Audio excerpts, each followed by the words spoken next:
Merci d'avoir choisi Défense pour vous informer, pour mieux comprendre l'actualité sécuritaire. Et si c'était la grande mission, la grande opération des forces de sécurité israéliennes que tout le monde attendait en Judée-Samarie? Retrouvez ce sujet d'abord préparé par Shani Guidalia, 20 ans d'ébullition entre l'opération Rempart et aujourd'hui. Regardez.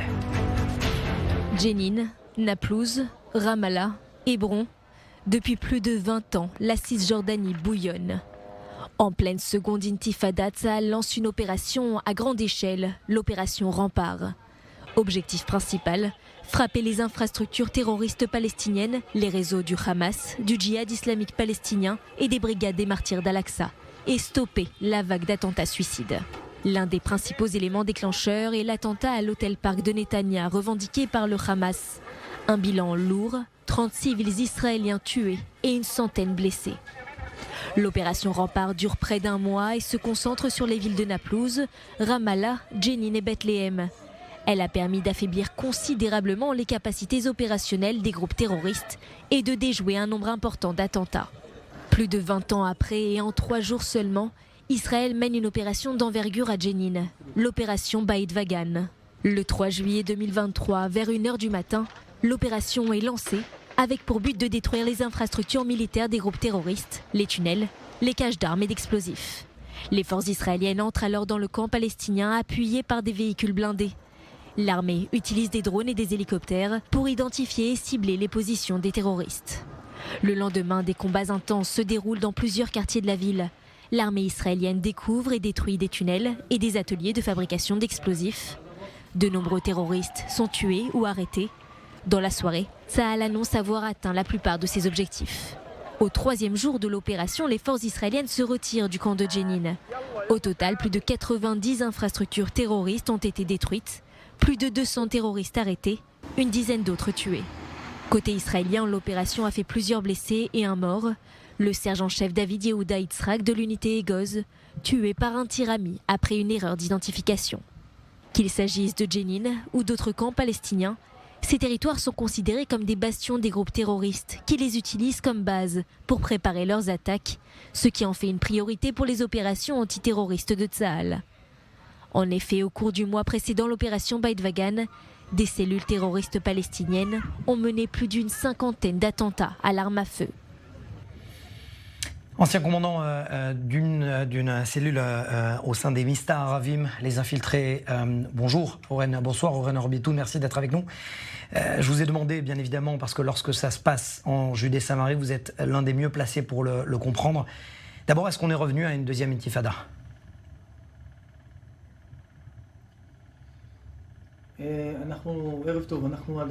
Bonsoir. Non, ça n'est pas encore une intifada. Nous sommes dans une situation qui est très explosive, qui risque à tout moment de se transformer en troisième intifada. C'est pourquoi nous sommes obligés de commencer à travailler de manière et à agir de manière plus agressive de ce qu'on voit aujourd'hui. À mon avis, ce qui se passe aujourd'hui, c'est, vous savez, on tombe la pelouse, mais le sol est bouillant en dessous et l'autorité palestinienne s'est affaiblie.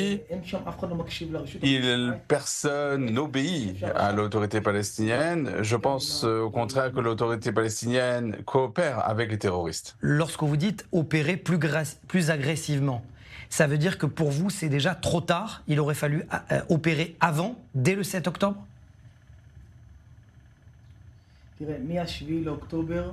Depuis le 7 octobre, dans ce secteur de Judée-Samarie, ont été éliminés près de 700 terroristes dans des opérations actives de toutes les unités de l'armée et de la police, du Mista Aravim ou les autres, toutes ces unités qui sont spécialisées dans la lutte antiterroriste, y compris le Yamam.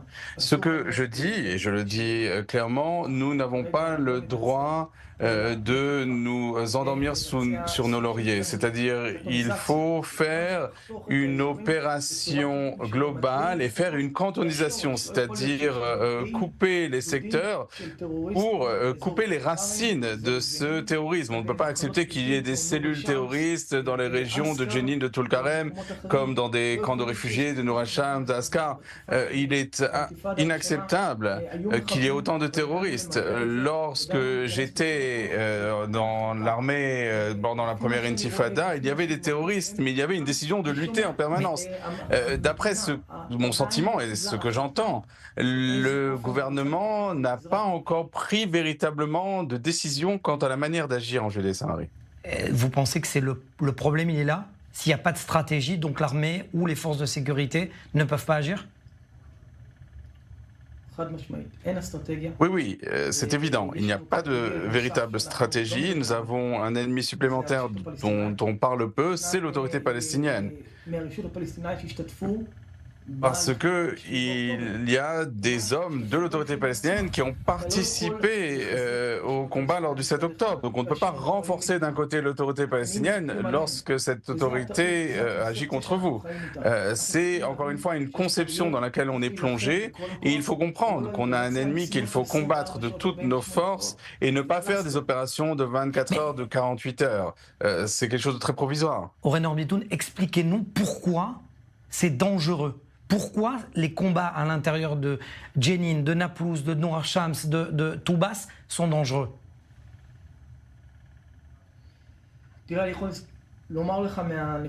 Ce que je peux vous dire, c'est un point de vue un peu personnel.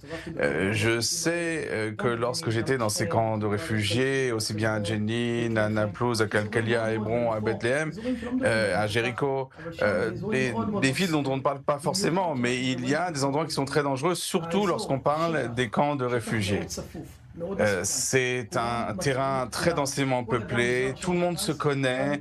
Dès qu'il y a un étranger qui entre, eh bien, il faut avoir une très bonne couverture pour pouvoir se dissimuler et accomplir la mission.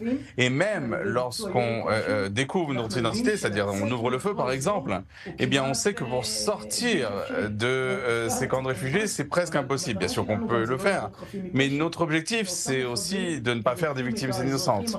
Or, ces terroristes utilisent les civils comme boucliers humains et donc c'est très difficile de combattre le terrorisme dans ces conditions. Donc dans ce cas-là, avec le recul, il y a eu l'opération Rempart, il y a eu la politique d'allègement. Il faut faire quoi alors?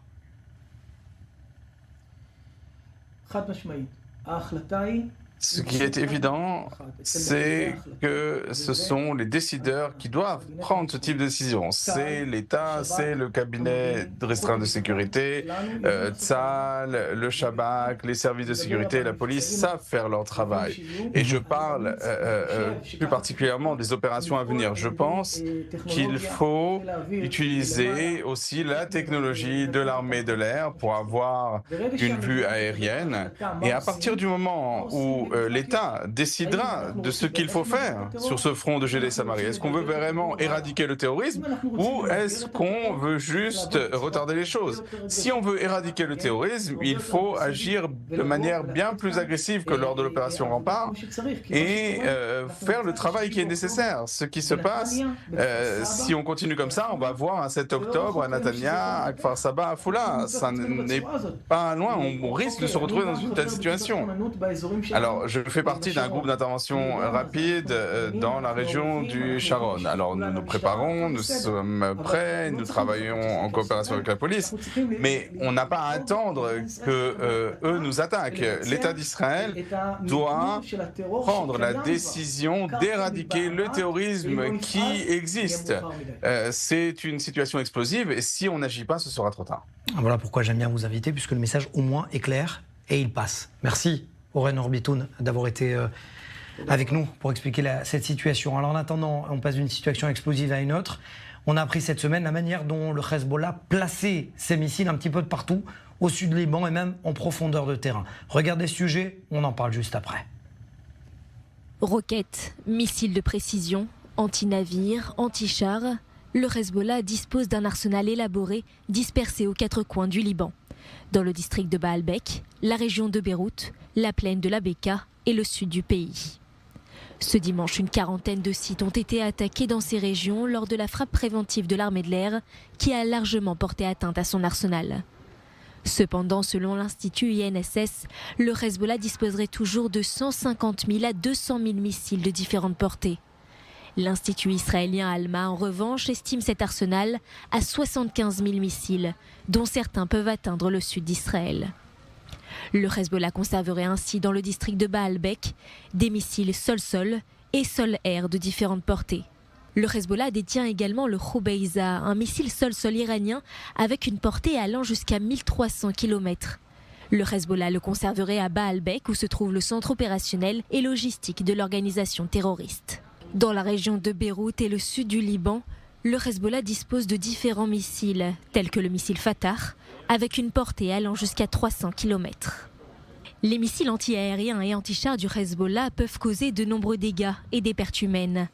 Le 14 mai dernier, un civil israélien a été tué et 5 soldats ont été blessés par un tir de missile anti-char sur le kibbutz Admit, en Galilée.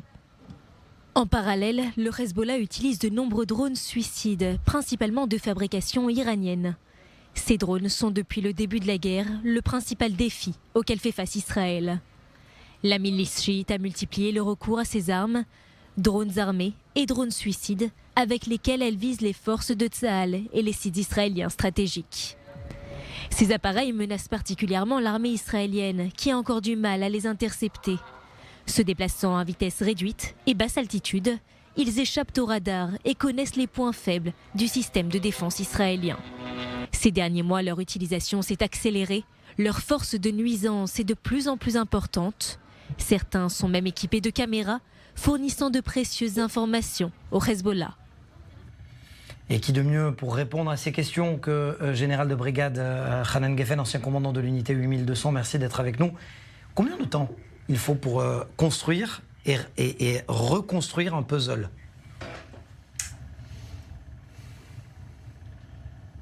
La question, c'est de quel puzzle on parle. Vous savez, aujourd'hui, les renseignements sont très différents de ce qu'on connaissait par le passé. On le voit bien dans cette guerre dans la bande de Gaza et aussi en Judée-Samarie. On voit à quelle vitesse on réunit des renseignements qui viennent des communications, d'écoute, des services de sécurité, de l'armée de l'air, de drones, qui recueillent des renseignements en temps réel, en permanence. Cela change complètement la manière d'opérer. Je me souviens de ce qu'on avait il y a 20 ans, par exemple en 2006, lors de la deuxième guerre du Liban. Vraiment, c'est une véritable révolution. Il fallait énormément de temps pour établir un tableau et aujourd'hui, c'est beaucoup plus rapide et on voit les résultats. Et pourquoi, alors, avant le 7 octobre, je sais que vous n'aimez pas ce type de question, mais je vous la pose quand même. Le 7 octobre, ça n'a pas fonctionné. Non. Et maintenant, que ce soit à Gaza, au Liban, ou en Judée-Samarie, ça fonctionne. Alors, c'est un type différent de renseignement. Là, vous savez, dans la nuit du 6 au 7 octobre, on parle de renseignements stratégiques, c'est-à-dire que pense l'ennemi, que sont les conceptions. Et là, ça s'est heurté à la conception qu'on avait qui ne voulait pas la guerre. Et alors, quand on fera les enquêtes, on aura plus de détails pour savoir qui a dit quoi et quand. Mais depuis le 7 octobre, on est entré dans une phase de travail très organisée pour effectivement rassembler les pièces du puzzle et on ne cesse de faire des progrès. C'est très différent de ce qu'on pouvait avoir en novembre et en décembre. Aujourd'hui, les capacités des postes de commandement à rassembler les renseignements, à donner les ordres et à stopper par exemple une attaque s'il faut le faire, par exemple s'il y a des civils, on le fait. Y compris en Judée-Samarie, lorsqu'un drone survole un laboratoire d'explosifs à Nour Shams et qu'il y a 5 terroristes qui sont éliminés. Ça aussi, ça fait partie du puzzle ? C'est exactement la même chose. Ce sont exactement les mêmes méthodes de travail qui sont calquées en Judée et Samarie.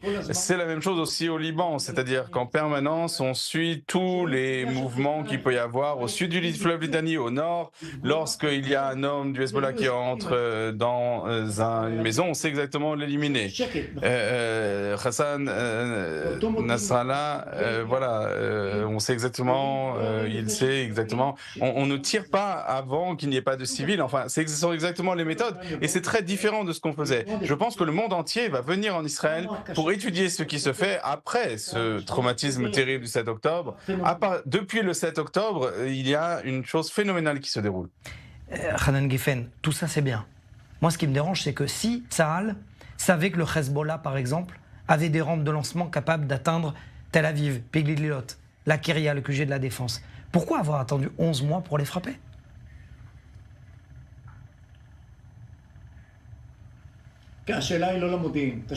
Alors la question, ça c'est une question qu'il ne faut pas adresser au service de renseignement, mais à l'échelon politique, parce que cela entre dans la coopération avec les Américains. C'est d'une importance stratégique, une coopération. Israël n'a jamais connu de lien avec les Américains tel qu'on n'avait auparavant. Ça veut dire que les renseignements ont amené le renseignement aux décisionnaires et qu'ils n'ont pas pris la décision. Ce sont des renseignements qui sont transmis à tous les décideurs, notamment aux Américains, aux Israéliens, et en fin de compte, c'est l'échelon politique qui décide. Pour l'instant, les Américains, pour les raisons qui sont les leurs, des raisons à l'échelle plus internationale, veulent qu'on parvienne à un accord au Liban. Et je pense, et c'est presque un paradoxe, que suite à l'attaque préventive israélienne, aujourd'hui, il y a plus de chances de parvenir à un accord diplomatique. J'aimerais revenir, avec votre permission, sur le mode de fonctionnement de l'unité 8200, parce qu'elle a été accusée, bien évidemment, cette unité, comme les autres unités, de ne pas avoir fait le travail le 7 octobre. Et pourtant, il y a des réussites opérationnelles. Le Karin A, c'est une soldate de 19 ans à peine, qui entend une conversation et qui dit « Ah, il y a quelque chose qui se passe ». Le réacteur nucléaire en Syrie, c'est plus ou moins la même chose, où il y a des transfert de données, de camions, et là, ça éveille le soupçon de 8200. Ça veut dire que la responsabilité de l'État repose sur des jeunes épaules de 18-19 ans ?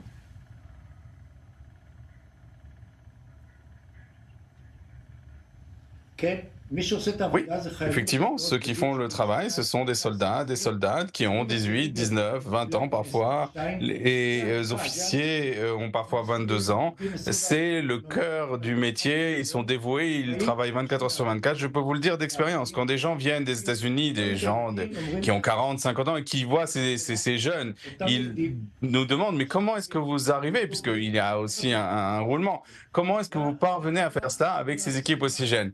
Et c'est un des miracles, effectivement, des miracles de la jeunesse israélienne. Je ne sais pas comment mieux le définir. Comment ça se passe? Est-ce que vous pouvez nous décrire, sans rentrer dans les détails, parce qu'il y a des données bien évidemment qui sont sensibles, comment ça se passe au quotidien?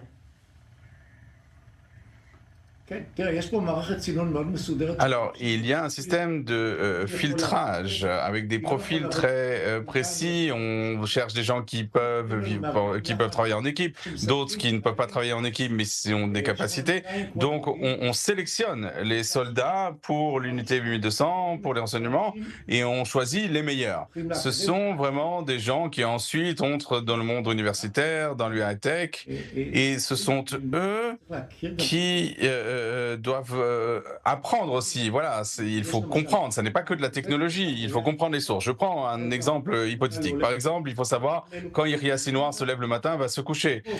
Voilà, on étudie le sujet et on commence à travailler et ils accumulent de l'expérience. L'unité 8200 est responsable presque du monde entier. Donc vous pouvez imaginer l'éventail de métiers et d'équipes qu'il y a qui suivent tout ce qui se passe en permanence et qui connaissent leur sujet. Alors, encore encore une fois, si vous me demandez ce qui s'est passé le 6 octobre, je vous répondrai qu'il faudra voir les détails de l'enquête. Et bien sûr, il y a une question de nature humaine. On a toujours tendance, quand on a un renseignement, il faut le croire ou pas. Est-ce que ça vaut la peine de réveiller le ministre de la Défense ou le Premier ministre? Et donc, il y a eu un dilemme et les personnes qui ont pris la décision, effectivement, c'est une décision qui les suivra toute leur vie. En 15 secondes, parce que sinon je vais me faire gronder dans l'oreillette, ça veut dire très clairement que vous n'avez pas aimé le discours du général Khaliwa, qui a pris sa retraite. Général des renseignements. Je ne l'envie pas. Nous, bien sûr, on sait les choses a posteriori. Je ne l'envie pas. Il avait une responsabilité. C'était une nuit qui a été une nuit terrible pour tout le monde. Je pense que personne ne peut dire qu'il a fait du bon travail. Je ne savais pas que vous étiez diplomate également, Hanan Geffen, général de brigade. C'est vous qui m'avez fait diplomate. Merci beaucoup, Hanan Geffen, d'avoir été avec nous. Restez avec nous. Ça va vous intéresser. Je reçois, et j'ai le plaisir de recevoir Rafi Izbiki, commandant de réserve de l'armée israélienne, le recruteur de la force Avshalom. Pour être tout à fait honnête, on se connaît depuis au moins 2 décennies. Donc je vais quand même vous voyer parce qu'on est à la télévision. D'abord, est-ce que vous pouvez nous expliquer c'est quoi cette force Avshalom? Alors, Avshalom, c'est l'idée d'un monsieur qui s'appelle Avshalom Feingold Raviv, et conjointement avec le général Yossi Becha, anciennement chef de la force sud de Tzal, ils ont décidé de donner une protection supplémentaire aux kibbutzim pour Avshalom, donc de la région nord de la bande de Gaza. En fait, on supplée les Kitot Konenut, donc les gardes locaux, les forces d'intervention locales. On le voit, c'est vrai, effectivement. Voilà, exactement. C'est écrit. C'est marqué noir sur jaune. Et donc, ensemble, eh bien, nous faisons des gardes et nous donnons un sentiment de sécurité. Je peux même dire d'ailleurs une sécurité supplémentaire aux membres de ces kibbutz, dont le problème essentiel était le manque de crédit qui donnait à Tzal à partir du 7 octobre. Comment convaincre des réservistes qui ne procèdent plus à leur période de réserve, et vous allez les voir en tant que Rafi Izbiki, vous dire viens. Alors, avant le 7 octobre, il y avait cette conception d'une petite armée petite et intelligente. Beaucoup de réservistes qui, lorsque moi j'étais jeune réserviste, avaient tous les critères pour faire des périodes de réserve, n'étaient plus réservistes à cause de cette conception-là. Et là, on s'est retrouvé devant donc, le 7 octobre avec des pères d'enfants comme moi qui avaient leurs enfants à Gaza. Et on a dû convaincre personne. Ils sont venus tout seuls, ils viennent tout seuls. On parle de gens qui ont 40 ans, qui ont 50 ans, ou des plus jeunes qui étaient par exemple dans la marine, qui n'ont pas besoin de faire de période de service et qui viennent et qui donnent encore plus. On a des réservistes qui reviennent déjà pour la 3e fois. Ça veut dire qu'ils ont déjà fait 1 ou 2 mois. Ils retournent travailler et retournent encore une fois, ils en veulent encore et encore. On dit que cette mission Avshalom, c'est aussi renouer le lien ombilical qui existe entre l'armée et le peuple, comme le père et une mère. C'est une mission nationale finalement, la mission Avshalom. Alors c'est une mission nationale et toutes les missions militaires sont des missions nationales, puisque chaque réserviste est également très souvent un père de famille, un frère, une sœur, puisqu'on a aussi des hommes, des femmes, des religieux, des séculaires. On a de tout, des jeunes, des moins jeunes. Et on a aussi un projet qui est très intéressant qui s'appelle Meshek Neshek, où on a des jeunes de 23-24 ans qui viennent faire de l'agriculture le matin et l'après-midi ils donnent des périodes de garde. Ils sont entre 2 périodes de réserve obligatoires. Donc on est revenu à l'époque des pionniers là. On est revenu à l'époque des pionniers. Puisqu'on prétend que cette guerre est la 2e guerre d'indépendance. Alors, si c'est la 2e guerre d'indépendance, on a aussi les pionniers.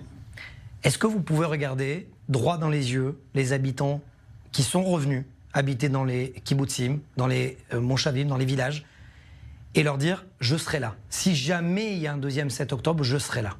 Alors, je vais répondre en 2 temps. Le premier, c'est que, effectivement, ces membres de kibbutz ont été très, très atteints et très perturbés par tout ce qui s'est passé, et c'est tout à fait évident. Je pense sincèrement aujourd'hui qu'un terroriste réfléchira par 2 fois lorsqu'il verra l'armée et ses membres de sécurité des kibbutz intervenir et comprend qu'aujourd'hui on est dans une autre phase. C'est une force qui est aujourd'hui opérationnelle. Alors cette force est d'une part opérationnelle et je pense qu'il est difficile de concevoir aujourd'hui autour de la bande de Gaza une région sans cette force-là qui est la force Shalom. Si jamais des candidats potentiels veulent vous appeler, vous parler. Avec grand plaisir, ils peuvent m'appeler ou par WhatsApp ou intervention directe. Je vous laisse mon numéro, c'est le 050 58 63 988. Ou ils peuvent aller sur Google également. Voilà, commandant de réserve Rafi Zbitski, ils peuvent, à ce moment-là, on étudie donc chaque cas séparément et on regarde si les critères, dans la mesure où les critères conviennent à ce qu'on cherche, eh bien, ils seront avec nous. Rapidement, Hanan Geffen, est-ce que c'est quelque chose que vous regardez? Je vous voyais regarder avec intérêt ce que disait le commandant Rafi Zbitski. Alors, vous avez parlé d'une deuxième guerre d'indépendance. Et effectivement, c'est notre deuxième guerre d'indépendance. Et je crois que les gens le comprennent bien. Cela montre bien à quel point les gens ont compris dans quelle situation se trouve Israël. Et c'est très encourageant de voir cette mobilisation. Vous auriez aimé éventuellement participer à ce type d'opération? Je le ferai avec joie si on recherche des officiers de votre rang chez nous. Voilà, vous voyez, c'est ça aussi le magazine Défense. Avec plaisir. C'est ça aussi le magazine Défense. Rapidement, un dernier mot, Rafi Zbitski. Est-ce que la force Shalom, c'est la traduction en mots ou en opération de l'armée d'un peuple? Ou l'armée du peuple? C'est exactement ça. Je pense qu'en Israël, on peut dire que le peuple c'est l'armée et l'armée c'est le peuple. Et la traduction de ceci, c'est exactement ce qu'on voit avec notre bataillon Avshalom et avec d'autres bataillons également, où on voit, quand on voit l'engouement qu'ont ces réservistes. On a un réserviste chez nous qui a fait une période en Judée-Samarie et il raconte comme si c'était un jeune de 25 ans, sa période de réserve. Et il est content de servir le peuple. Et c'est comme on dit en Israël, c'est waouh. C'est incroyable. Merci, incroyable. Rafi Zbitski, d'avoir été avec nous. Merci, général de brigade Hanan Geffen. Voilà, cette émission est terminée. Bien évidemment, de très bonnes infos, on l'espère, en tout cas, du côté de l'actualité, avec bien évidemment, malheureusement, beaucoup d'informations qui circulent, notamment l'information sur laquelle un nouveau soldat est tombé aujourd'hui à Gaza. Les combats continuent et il ne faut pas l'oublier dans la bande de Gaza. Merci, bonne soirée à toutes et à toutes.